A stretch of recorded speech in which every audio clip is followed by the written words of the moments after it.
Vamos a hacer un breve repaso anatómico de la anatomía y el desarrollo embriológico de la tiroides, la glándula tiroides y del eje hipotálamo hipófisis tiroides.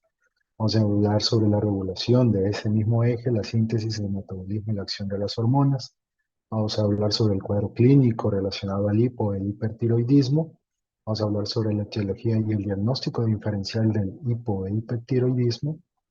Vamos a hablar sobre cómo se interpretan las pruebas de laboratorio que nos permiten hacer el abordaje relacionado tanto a la función como a las anormalidades anatómicas de la glándula tiroides.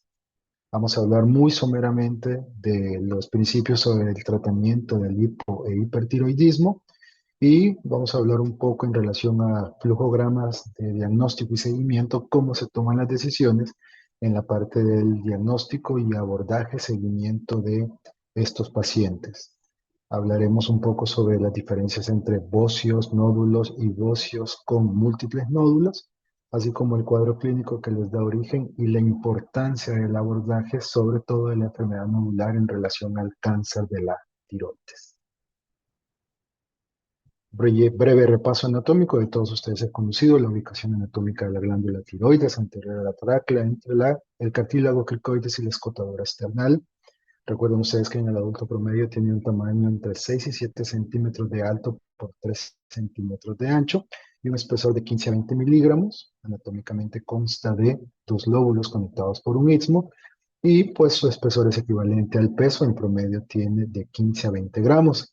Noten ustedes en la imagen anatómica de su izquierda que la glándula tiroides tiene íntima relación con otras estructuras cercanas, particularmente el vaso de la carótida interna, la yugular con la yugular externa, la yugular interna, tiene también relación con el vientre anterior del esternocleidomastoideo.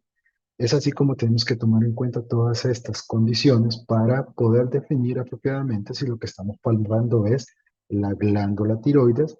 Es muy frecuente que se tienda a confundir anormalidades, incluso espasmos del músculo esternocleidomastoideo con grosor anormal de la tiroides. Sin embargo, ante la duda y asociado al cuadro clínico que vamos a ver, siempre es importante hacer un estudio tanto funcional como anatómico de la tiroides.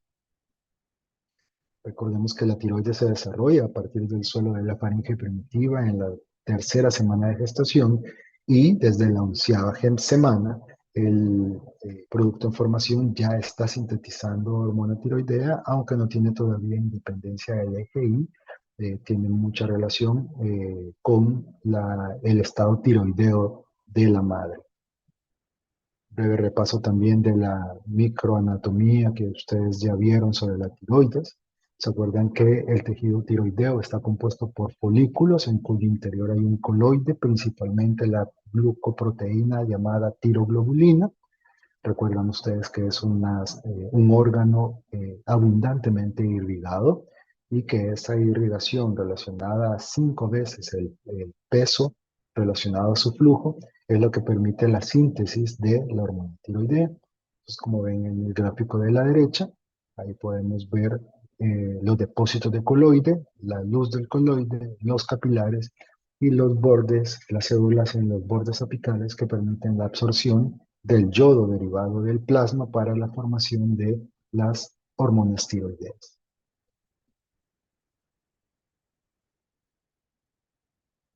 Esta es la regulación del eje que ustedes ya también conocen. Es el clásico eje de contrarregulación positiva y negativa. Iniciamos con el estímulo TRH del hipotálamo que estimula la hipófisis anterior o pituitaria para la liberación de la TSH. La TSH es la vía común de inicio de la captación de los ioduros a través del borde de cepillo para ingresar al tejido coloideo y a través de la absorción, oxidación, organización podemos producir la monoyodotironina, la diyodotironina para formar T4 o T3 y hacer sus acciones periféricas.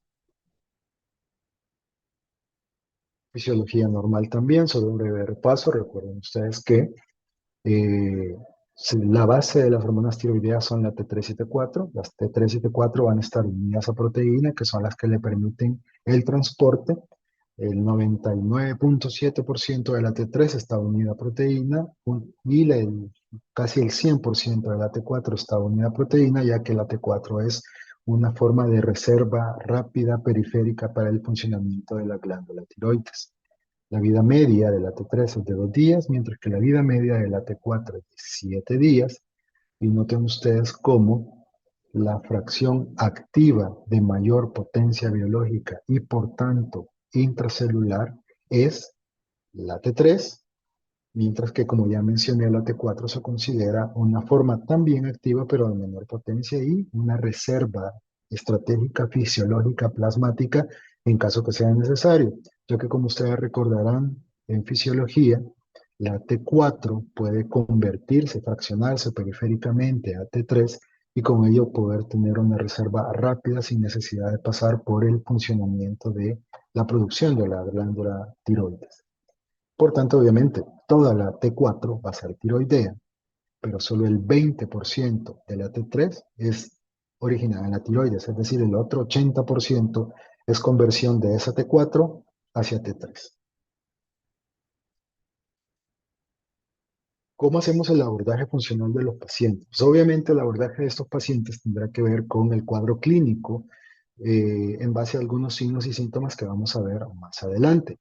Pero tomando en cuenta el eje que acabamos de ver, obviamente podemos definir el eje en cuanto a su funcionamiento hacia un exceso de producción o un déficit de producción. Por tanto, medimos TSH, medimos T3, medimos T4 y en algunas condiciones va a ser necesario medir las funciones libres. Es raro hacer mediciones de la TRH y estas se reservan a cuando existe una duda si la normalidad está asociada a una enfermedad en el hipotálamo, en sus cercanías, es decir, el tálamo, o si hay una respuesta inapropiada de la hipófisis. Pero afortunadamente, casi el 90% de las patologías de la glándula tiroides tienen que ver con una normalidad directa de la tiroides como tal y usualmente no es sino en especialidad o en subespecialidad de endocrinología que se hacen los abordajes hipofisiarios o hipotalámicos. Para poder hacer diagnósticos específicos en estas áreas se evalúa el uso de la ecografía o gammagrafía tiroidea, se miden los niveles séricos de tiroglobulina, se pueden medir la presencia de anticuerpos antitiroglobulina o antiperoxidasa, se mide el nivel de yodo en sangre o la pérdida de yodo a través de la orina, o se pueden hacer otras, incluso imágenes de resonancia magnética para definir aquellos hipo o hipertiroidismos relacionados con enfermedades en hipófisis o hipotálamo. Bien, hablemos un poco sobre el hipotiroidismo. El hipotiroidismo es la condición en la cual el cuerpo refleja una disminución en el volumen circulante o la acción de las hormonas tiroideas. Es una enfermedad mucho más frecuente en mujeres que en hombres. Por cada 4 mujeres con hipotiroidismo hay un hombre que padece la enfermedad. Como les mencionaba, más del 90%, de acuerdo a algunas series, hasta el 95% de los casos es una enfermedad directamente involucrando a la glándula tiroides. Todavía las estadísticas mencionan que el déficit de yodo es una causa muy importante alrededor del mundo, a pesar de las medidas tomadas por los sistemas de salud para agregar yodo a la sal en este caso. La enfermedad autoinmunitaria conocida como la tiroiditis de Hashimoto es también una causa frecuente en mujeres y muy importante también es el tratamiento del hipertiroidismo que hace que los pacientes terminen con una función a la larga disminuida de la síntesis de glándula tiroides, de hormona tiroidea. Por tanto, estamos hablando de un hipotiroidismo de causa iatrogénica. Este es un resumen de las causas más frecuentes de hipotiroidismo primario, es decir, relacionado con la glándula tiroides, o central, relacionado con anormalidades de la hipófisis o del hipotálamo. Voy a subirles esta presentación para que ustedes puedan revisarlas con detalle, pero vean ustedes cómo están las causas asociadas a la tiroiditis autoinmune ya mencionada, las causas iatrogénicas que también ya mencionamos, algunos fármacos de uso común incluyendo la miodarona, enfermedades infecciosas, enfermedades inflamativas, enfermedades inflamatorias, son causas frecuentes de hipotiroidismo. Anormalidades pituitarias y anormalidades hipotalámicas. Todas estas a la hora del abordaje clínico tenemos que tomarlas en cuenta para poder orientar el probable origen y en el caso del pregrado, eh, orientar el tratamiento, las pruebas de diagnóstico y la referencia oportuna para su manejo. Los signos y síntomas están relacionados con una hipofunción o una hipoestimulación de la glándula tiroides sobre diferentes órganos o sistemas. Los síntomas más frecuentes son el paciente con cansancio, debilidad, sequedad de piel, sensación de frío intolerante, caída del cabello, disminución para concentrarse o alteraciones de la memoria, estreñimiento, disminución, aumento del peso a pesar de tener un escaso apetito, ocasionalmente fatiga y o disnea, cambios en el tono de voz y obviamente en el caso de la mujer alteraciones menstruales. Puede cursar también con parestesias o con trastornos auditivos, aunque estos síntomas son mucho menos frecuentes. Los signos que ustedes encontrarán en el examen físico de estos pacientes incluyen piel seca, áspera, con extremidades frías, puede haber edema, particularmente de la cara, de las manos, de los pies, o el edema periférico, sobre todo en la localización pretrivial bilateral.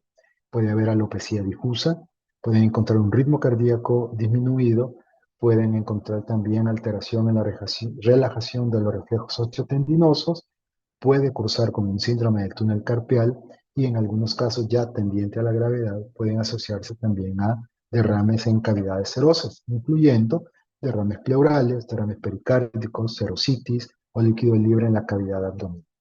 Entonces, lo que debemos preguntar a los pacientes que sospechamos la posibilidad de hipotiroidismo son todos los síntomas que ustedes tienen en este momento. Y los signos que debemos buscar en el examen físico dirigido de los pacientes con una presunta enfermedad asociada a la tiroides en hipotiroidismo son todos los que, insisto, pueden ver a su derecha. ¿Cómo se hace el abordaje funcional entonces de estos pacientes? Una vez que encontramos suficientes signos y síntomas como para poder sospechar que el paciente tiene una enfermedad asociada a la producción de la hormona tiroidea, basta con medir los niveles de T3, principalmente T4, de ser posible T4 libre y además la TSH. Porque como ya sabemos, estamos ante la regulación de un eje de estimulación o de inhibición de acuerdo al producto. Por tanto, si nosotros tenemos T4 bajo y con TSH elevada, implica que es la glándula tiroides la que no está produciendo hormona y la hipófisis está hiperfuncionando en un intento de elevar la producción de hormona tiroidea a nivel de la glándula tiroides. En este caso lo que vemos es un hipotiroidismo primario asociado a cualquiera de las condiciones que hemos mencionado. Este es el tipo de hipotiroidismo que ustedes van a ver con más frecuencia y por tanto les sugiero familiarizarse con los síntomas previos, los signos previos y este patrón. TSH elevada, T4 disminuido. Los pacientes con hipotiroidismo subclínico son aquellos pacientes en los cuales ya hay una alteración de la formación de la hormona tiroidea, pero la glándula tiroides todavía es capaz de mantener los niveles de hormona tiroidea dentro de lo normal. Es decir, son pacientes con alguno de los síntomas que hemos visto, quizás de forma muy sutil, pero vamos a encontrar niveles de T4 normales, pero ya niveles de TSH ligeramente elevados. Estos pacientes deberían ser referidos para una evaluación ulterior y determinar si es una condición de hipotiroidismo transitorio o permanente. No necesariamente necesitan tratamiento, al menos en un inicio. Y el hipotiroidismo secundario o hipofisiario o hipotiroidismo terciario, básicamente lo que ustedes van a encontrar es T4 baja, pero TSH también baja. En este caso puede estar baja porque la hipófisis está lesionada y no produce la TSH o porque la TRH no está producida a nivel del hipotálamo. En ambos casos, estos pacientes deben ser tratados en el área de medicina interna o endocrinología y para efectos de abordaje primario, lo importante es detectarlos para una oportuna referencia. ¿Cómo se trata a estos pacientes? El tratamiento de la hipoproducción de hormona tiroidea por la glándula tiroides es la restitución con levotiroxina. Las dosis son orales. La absorción del fármaco es muy buena por vía oral, entre el 50 y el 70% se absorbe. La dosis se calcula a 1,6 microgramos por kilogramo de peso, lo cual en el adulto promedio nos da una dosis de entre 100 y 150. Generalmente en los ancianos o pacientes cardiópatas se inicia con dosis un poco más bajas para reducir los efectos adversos que la hiperestimulación de la hormona tiroidea artificial puede provocar.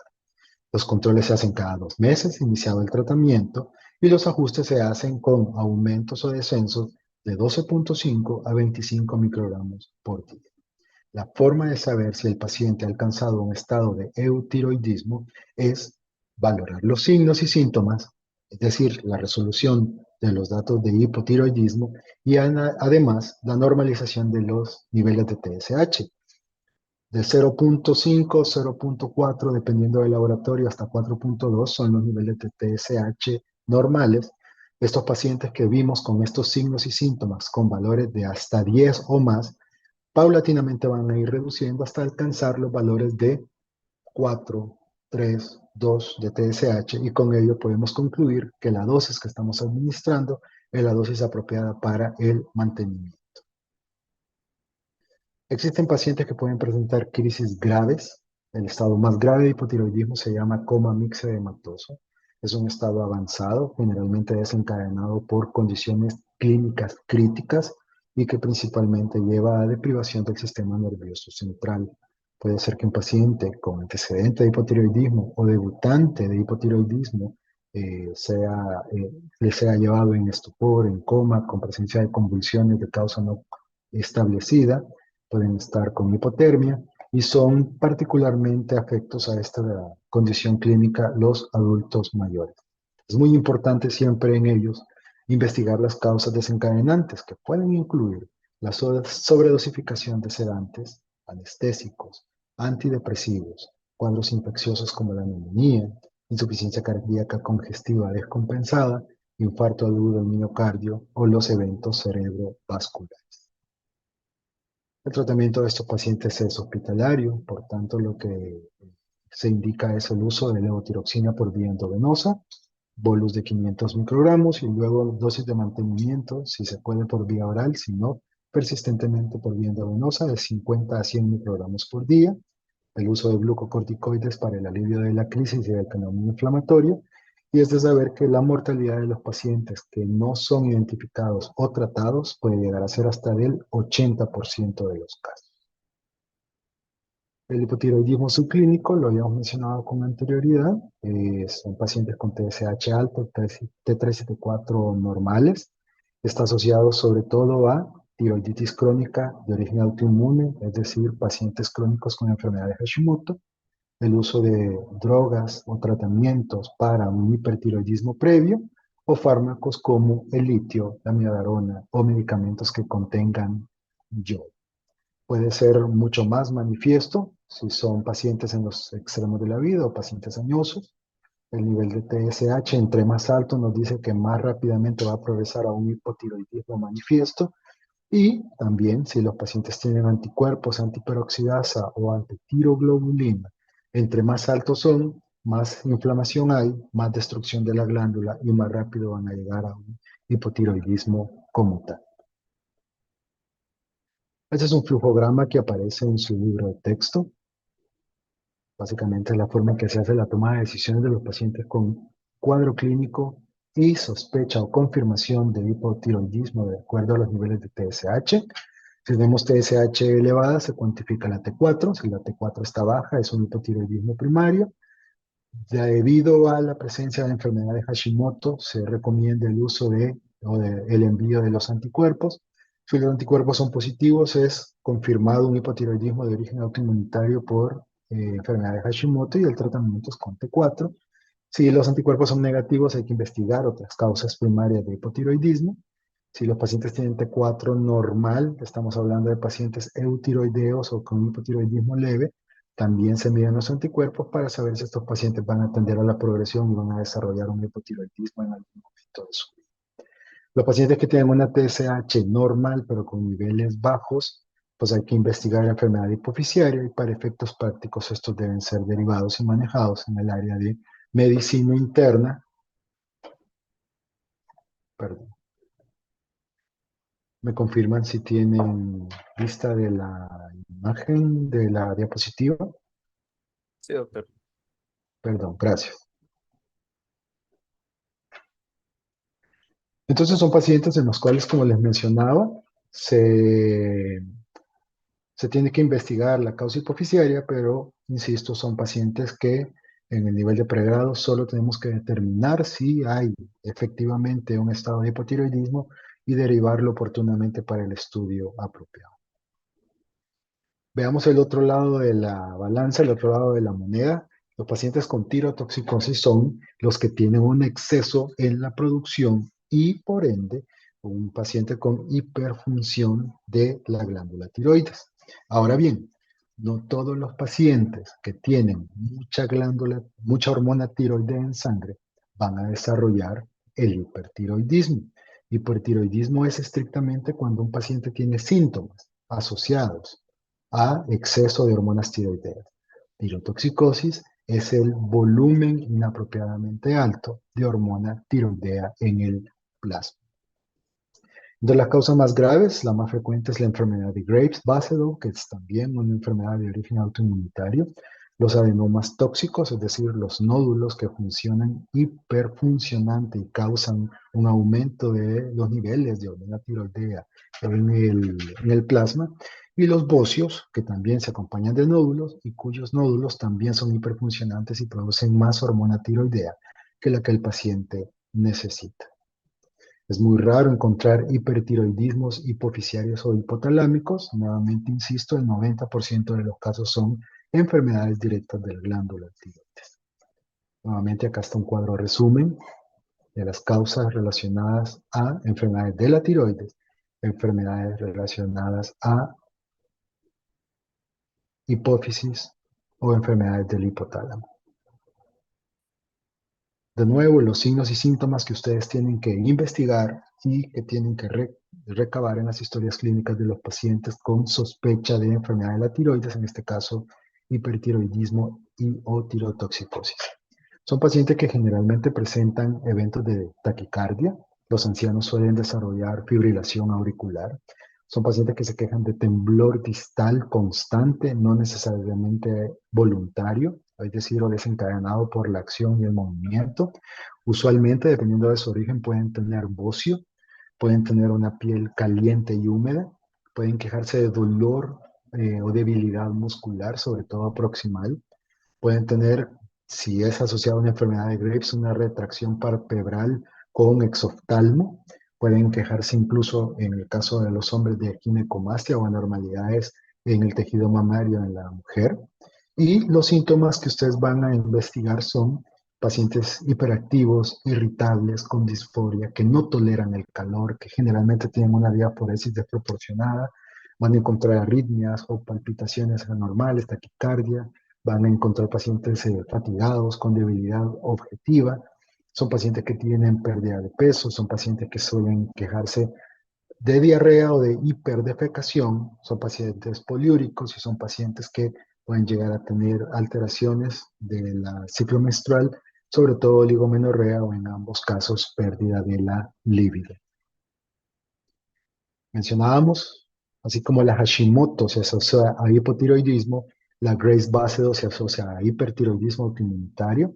De hecho, entre el 60 y el 80% de todas las tirotoxicosis tienen este origen. Afecta al 2% de todas las mujeres, mucho más frecuente entre los 20 y los 50 años. Y en este caso, la relación mujer-hombre es por cada 10 mujeres con enfermedad de Graves, hay un hombre con enfermedad de Graves.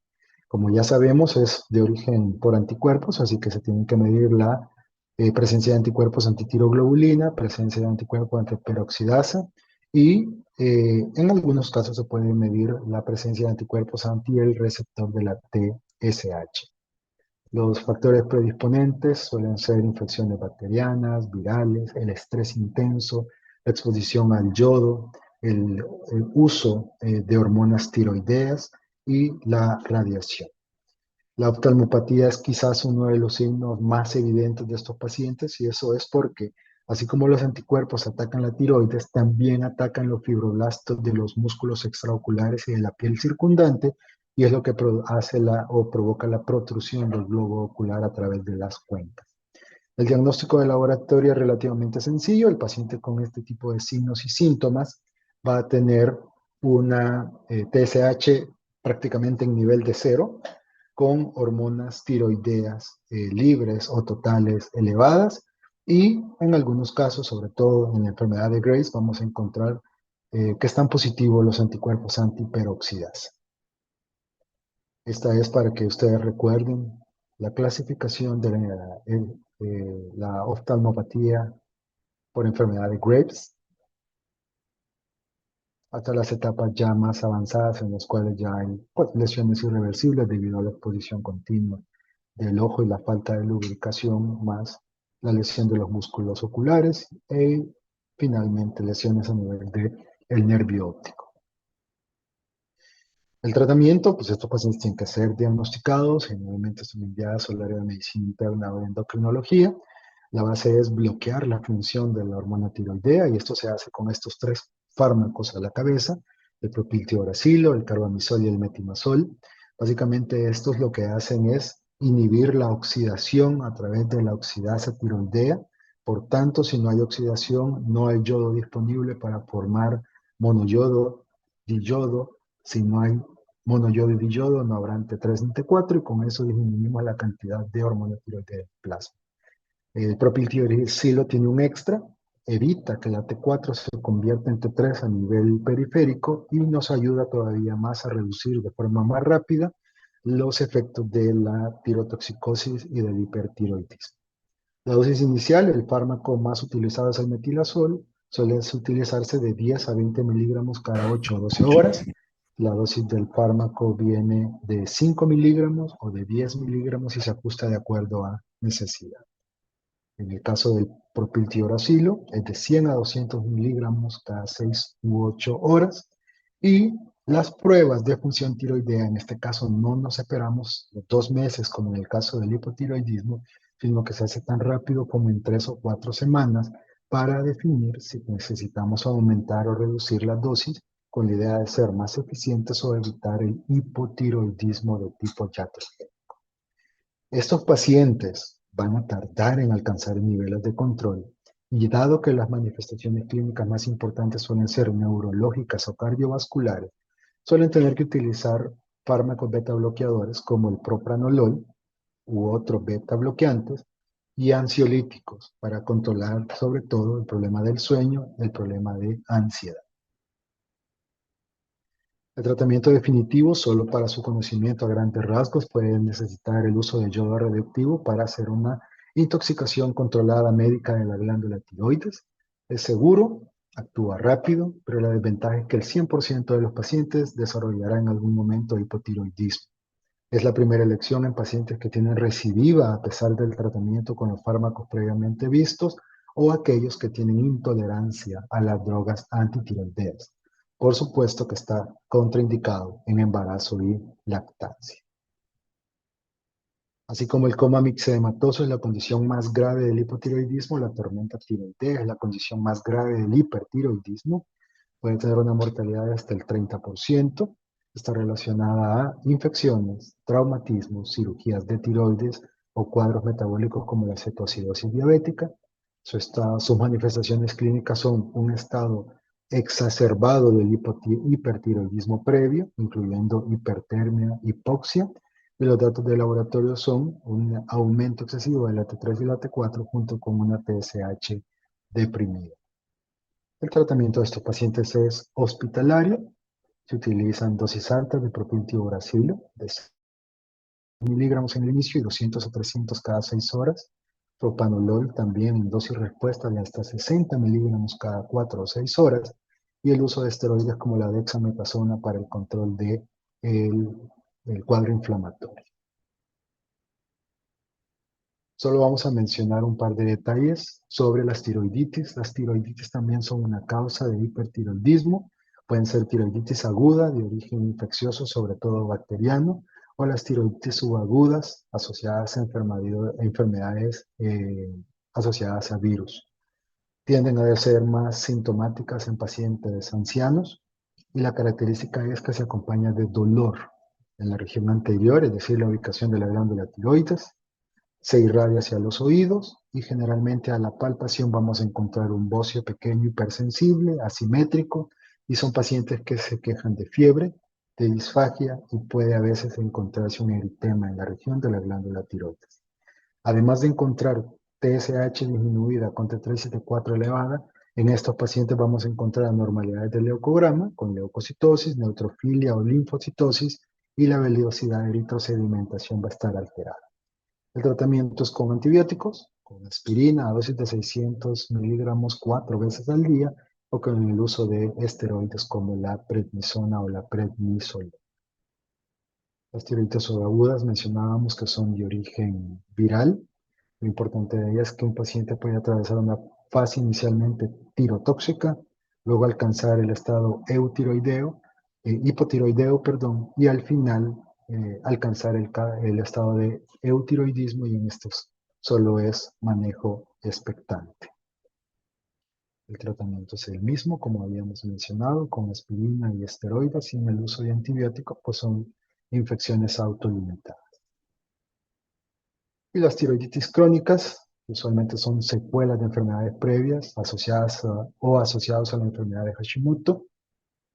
Casi siempre van a necesitar una biopsia para hacer diagnóstico y cuando hay efecto de cuerpo extraño o dolor persistente, pueden necesitar un tratamiento quirúrgico.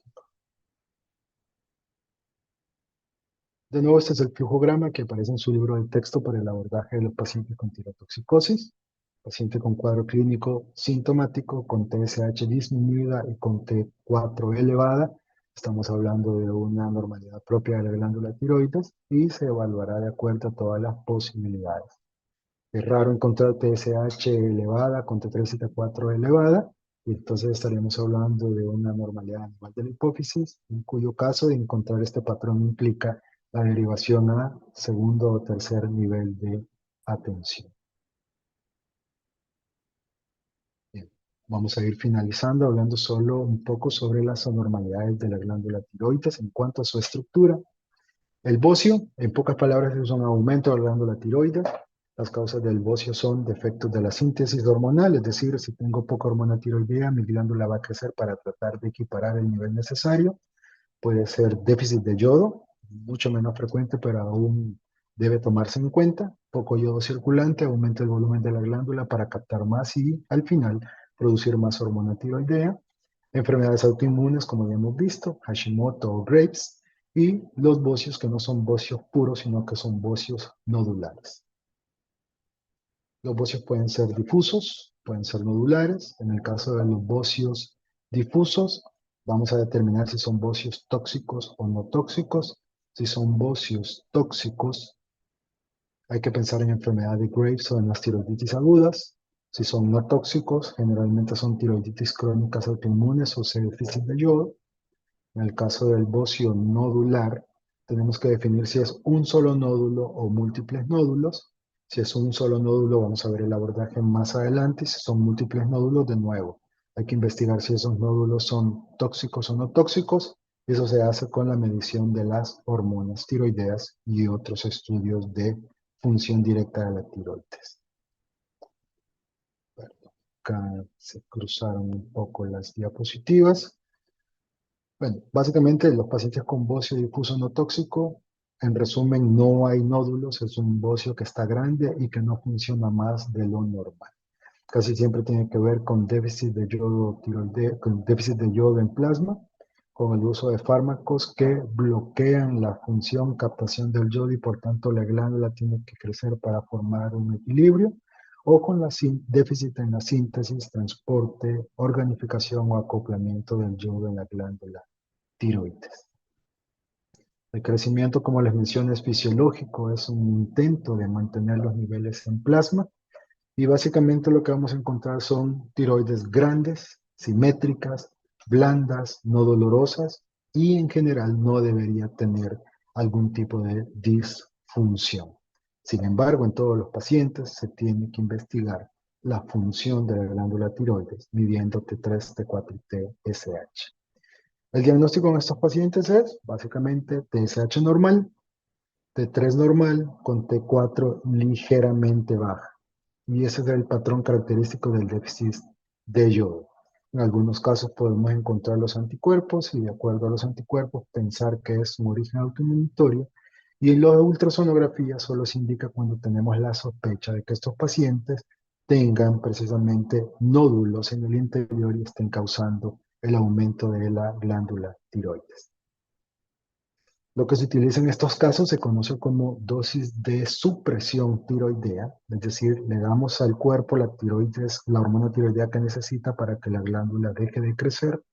Las dosis son mucho más bajas, usualmente 25, 50 o 100 microgramos como máximo. El seguimiento se hace de 3 a 6 meses y con eso lo que hacemos es que la glándula disminuye su tamaño. El yodo radioactivo es una opción, sobre todo en aquellos bocios grandes o que necesitamos un control rápido, y la cirugía se reserva para los pacientes que tienen ya signos obstructivos a nivel de la vía respiratoria, que penetran por detrás del esternón y alcanzan el esófago, o en aquellos otros casos en los cuales no se puede usar el yodo o no resuelve con el uso de fármacos. Entonces, tenemos bocio difuso, si es doloroso, es tiroiditis, si es no doloroso, valoramos la función de las hormonas tiroideas, si está hipertiroideo, es una enfermedad de Graves, si está en hipotiroidismo y medimos antiperoxidasa, las peroxidasis positivas nos dicen que es una enfermedad de Hashimoto. El bocio multinodular no tóxico es una glándula tiroides grande, con nódulos, pero que funciona normal. Usualmente de tipo congénito, puede también ser autoinmunitario o expuesto a condiciones ambientales, particularmente infecciones virales. Cuando se hace un estudio de los nódulos, son hipercelulares con áreas quísticas de coloide, pero puede haber fibrosis, hemorragias o infiltración.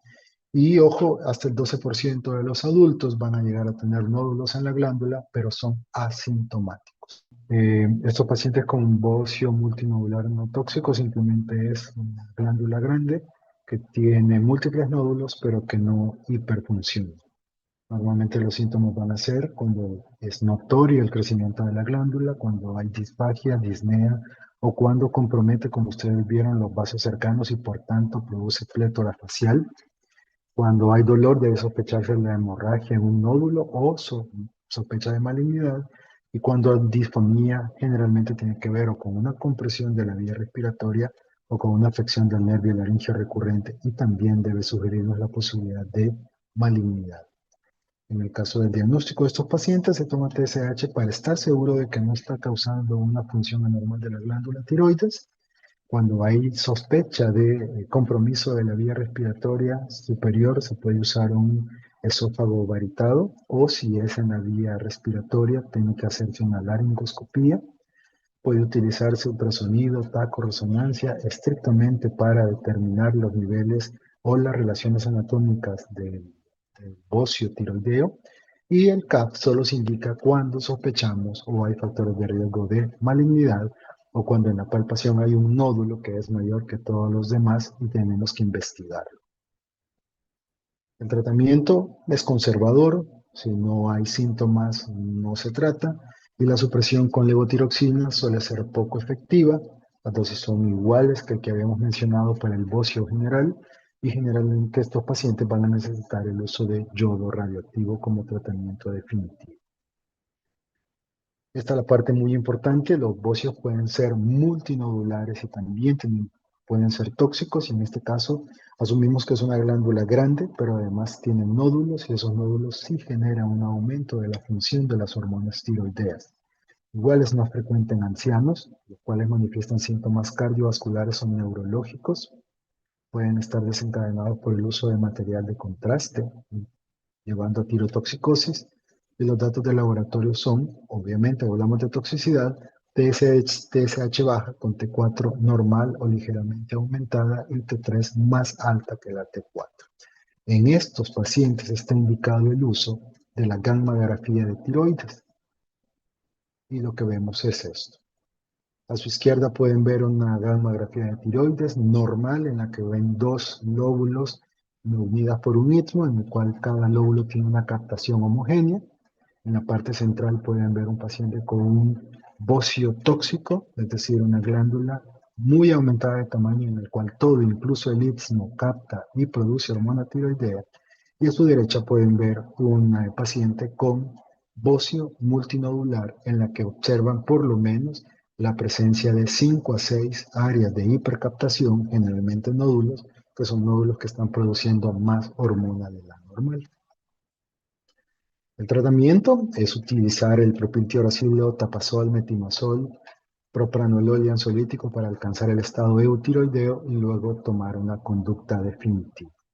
Dicha conducta definitiva usualmente es el uso de yodo radioactivo para intoxicar la glándula y reducir su funcionamiento. Obviamente esto se hace en tercer nivel de atención, área de endocrinología y medicina nuclear. Los nódulos tiroideos es una patología frecuente.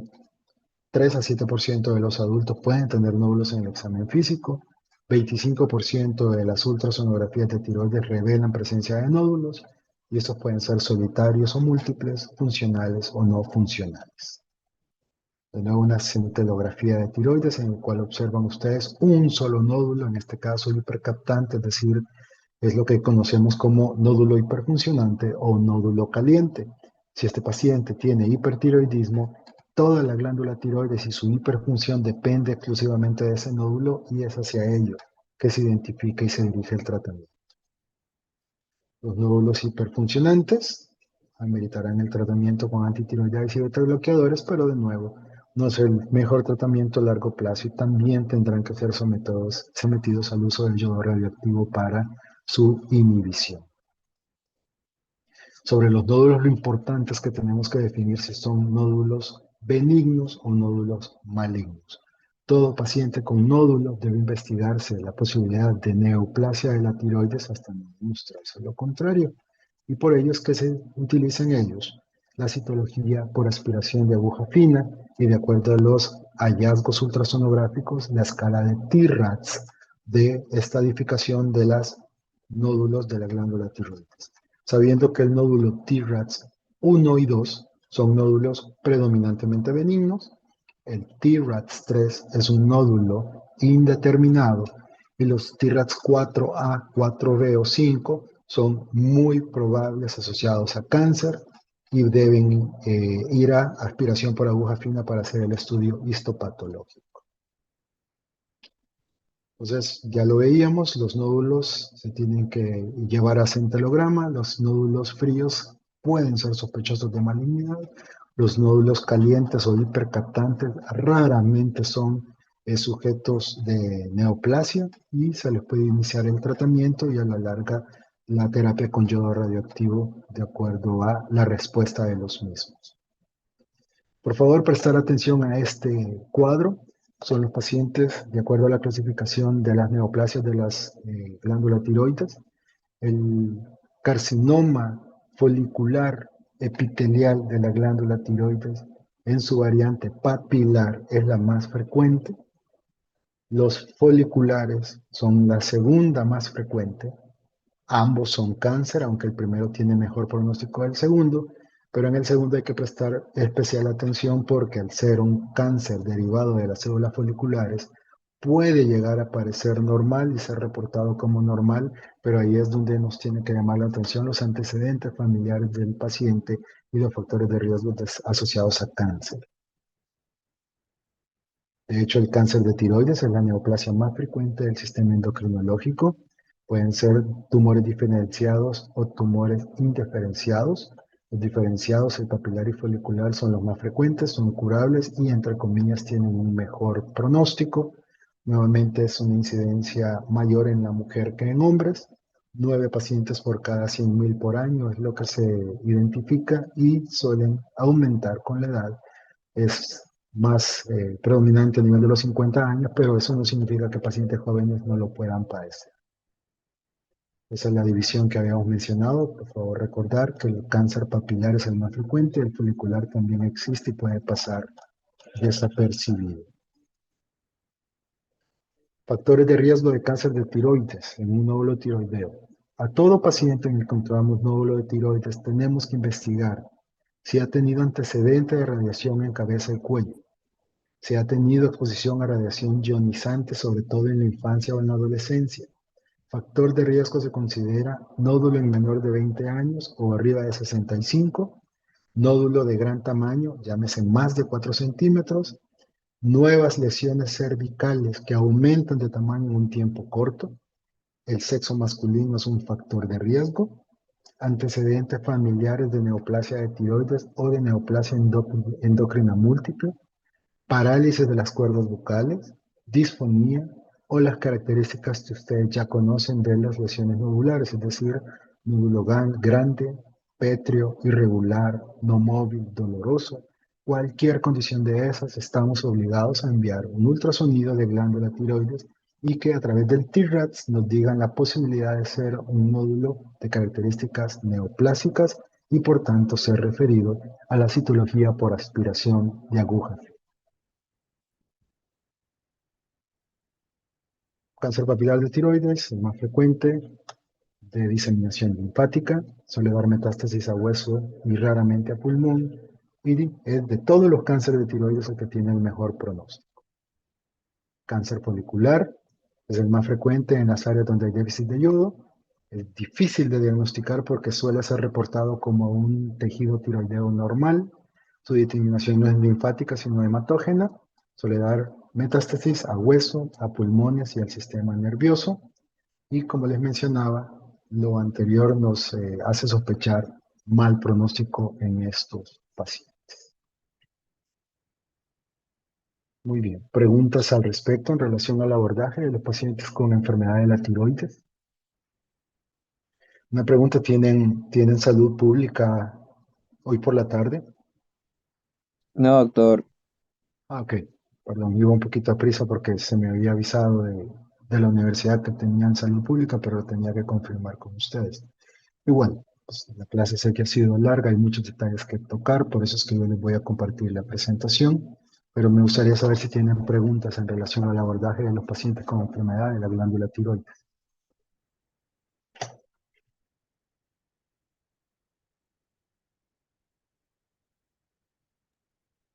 Solo una pregunta, pues. Con Sí, respecto dime. al hipotiroidismo, ¿el tratamiento va a ser de por vida o va a haber que llegar a suspenderlo en alguna etapa?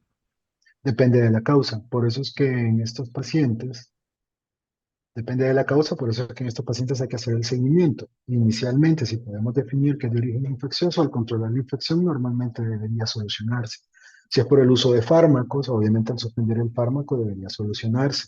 Pero si es, por ejemplo, de tipo iatrogénico, si es asociado a una infección que dejó lesión crónica en la glándula tiroides, estos pacientes van a necesitar el tratamiento con hormona tiroidea de por vida. De hecho, los pacientes pueden variar en la necesidad. Pacientes que aumentan de peso van a necesitar más hormona tiroidea. Pacientes que bajan de peso van a necesitar una menor cantidad. Pacientes en una enfermedad aguda van a necesitar más. Una paciente embarazada va a necesitar más. Una paciente que tenga alteraciones gastrointestinales de la absorción de la hormona va a necesitar más. Entonces es por eso que se tiene que hacer un seguimiento de estos pacientes.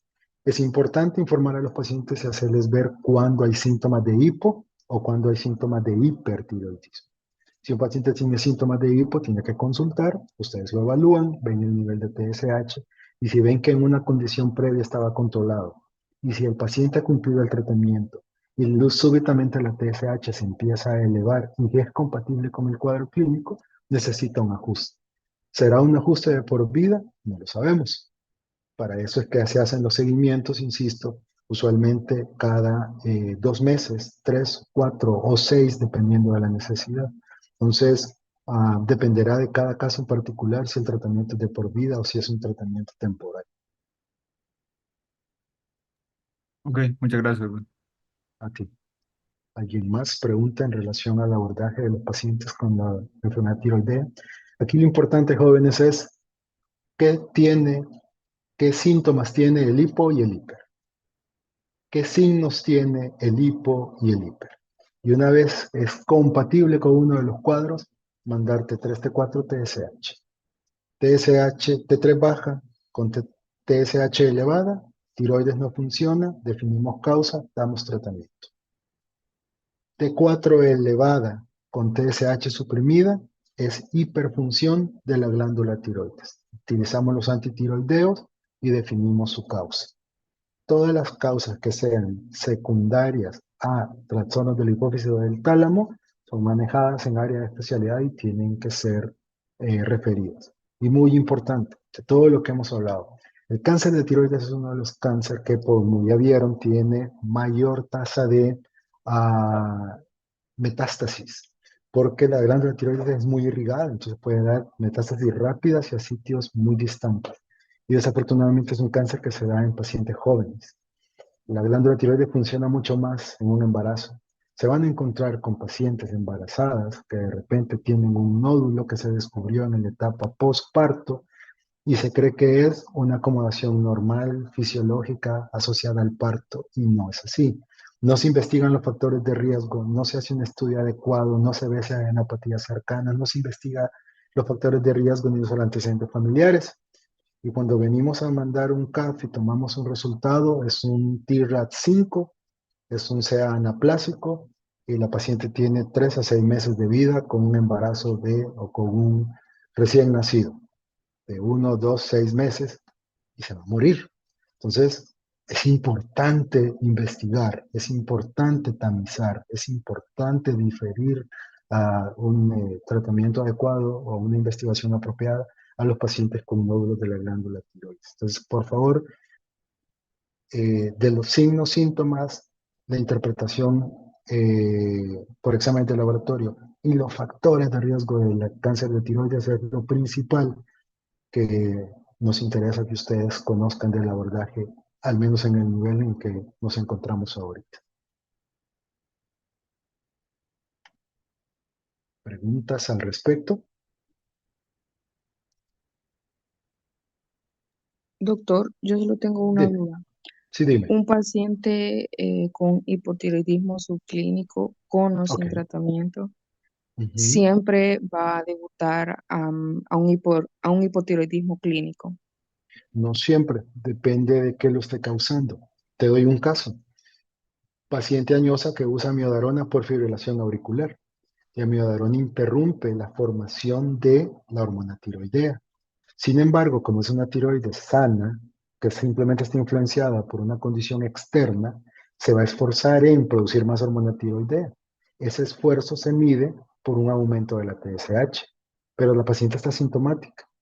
Sin embargo, por algún motivo le mandas un tamizaje, te sale un paciente con síntomas muy sutiles, digamos, ha subido un poquito de peso, le da mucho frío, parece que está un poquito más seca de la piel, le da estreñimiento, o sea, parece que sí. Le mandaste 3 T4 están normales, pero la TSH está elevada, porque la TSH se elevó, porque la hipófisis indica a la tiroides funcionar más para compensar lo que la miodarona está provocando. Tratamiento, quitemos la miodarona, la cambiamos por propafenona o por otro antiarrítmico y con eso quitas la causa, la tiroides deja de entrar en hipotiroidismo subclínico y por tanto el paciente no necesita terapéutica hacia adelante. Pero eso es solo un ejemplo. O sea, si es una tiroides que se lesionó por una tiroiditis, mientras el paciente esté asintomático con TSH ligeramente elevada, solo es seguimiento. Si llega a la normalidad, no le das tratamiento. Pero si con el tiempo, imagínate, la diste primera cita con TSH de 6, síntomas muy sutiles, T3, T4 normal, no la tratas. 6 meses después, TSH de 8, se le está cayendo el cabello, se le baja el sodio, tiene problemas de colesterol triglicéridos. Además de eso, ya tiene un cuadro más florido, lo tratas. Un año después, el paciente está asintomático con TSH normal por el fármaco. Sabes que lo tenés que mantener. El tiempo irá diciendo si este paciente necesita ajuste de dosis o suspensión del fármaco. En otras palabras, depende.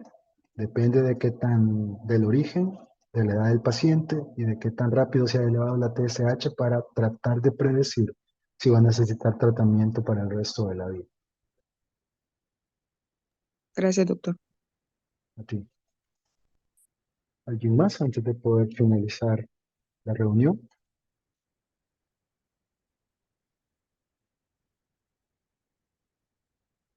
un comentario, me hicieron ver sus representantes que hubo un error, yo cometí un error a la hora de subir el orden de los seminarios. Lo voy a corregir hoy mismo, voy a subir la información de los otros tres, pero los seminarios están distribuidos de acuerdo al orden que está en la programación. Por error subí la información del 4 en el 3. Hoy voy a subir el del 3, el del 5 y el del 6. Seguimos el orden de acuerdo al que está publicado, para no tener inconvenientes, así se les ha informado a los tutores para que no haya dudas al respecto. ¿De acuerdo?